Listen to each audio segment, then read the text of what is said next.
Japan அரசாங்கத்தின் உதவியுடன் ஆரம்பிக்கப்பட்டு தற்போது இடைநடுவில் நிறுத்தப்பட்டிருக்கும் 11 திட்டங்கள் விரைவாக ஆரம்பிக்கப்படும். ஊழல் மற்றும் முறைகேடுகளை ஒழிப்பதற்கான புதிய அரசாங்கத்தின் திட்டத்திற்கு ஜப்பான் முழு ஆதரவு.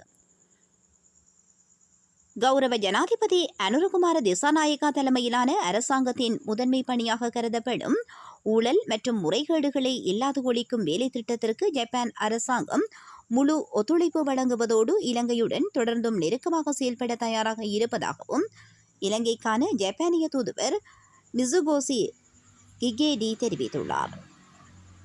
ஜப்பானிய தூதுவர் ஜனாதிபதி அலுவலகத்தில் ஜனாதிபதியின் செயலாளர் கலாநிதி நந்திக சனத் குமாரநாயக்காவை நேற்று பிற்பகல் சந்தித்த போதே இதனை குறிப்பிட்டார்.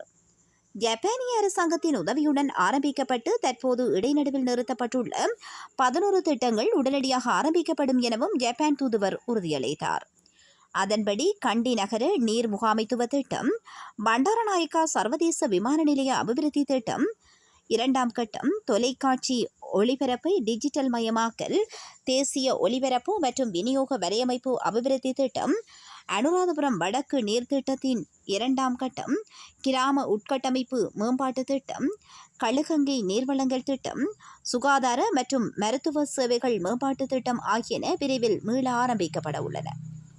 அத்துடன் ஜப்பானிய உதவியின் கீழ் இலங்கையில் தற்போது முன்னெடுக்கப்பட்டு வரும் திட்டங்களில் இறுதிக்கட்டத்தை எட்டியிருக்கும் ஹபரண பேயங்கொட மின்கடத்தல் வலையமைப்பு மற்றும் அனுராதபுரம் வடக்கு நீர்வளங்கள் திட்டம் என்பனவற்றை நிறைவு செய்ய எதிர்பார்த்திருப்பதோடு முழுமைப்படுத்தப்பட்டிருக்கும் கழனிகங்கை புதிய பாலத்தின் நிர்மாண பணிகளுக்கான கொடுப்பனவுகளை நிறைவு செய்ய எதிர்பார்ப்பதாக ஜப்பானிய தூதுவர் இதன்போது தெரிவித்தார்.